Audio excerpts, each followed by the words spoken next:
સુરેન્દ્રનગર જિલ્લામાં અગાઉ ઈડી દ્વારા કરાયેલા દરોડા અને સર્ચ ઓપરેશનના મામલે તપાસ વધુ ગાઢ બની છે. ઈડીની ટીમ દ્વારા પૂર્વ જિલ્લા કલેક્ટર ડોક્ટર રાજેન્દ્રકુમાર પટેલને સાથે લઈ તેમના સુરેન્દ્રનગર ખાતેના સરકારી નિવાસસ્થાને મોડી રાતથી વહેલી સવાર સુધી સઘન પૂછપરછ હાથ ધરવામાં આવી હતી.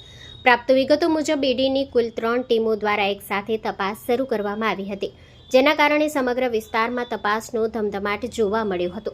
સરકારી નિવાસ સ્થાને તપાસ દરમિયાન મોટા પ્રમાણમાં સોનું અને ચાંદી કબજે કરાઈ હોવાની ચર્ચાઓ ચાલી રહી છે. જો કે આ બાબતે સત્તાવાર પુષ્ટિ થવાની બાકી છે. ઈડી દ્વારા કરવામાં આવેલી આ તપાસ બાદ વધુ નવા ખુલાસાઓ સામે આવે તેવી શક્યતા વ્યક્ત કરવામાં આવી રહી છે.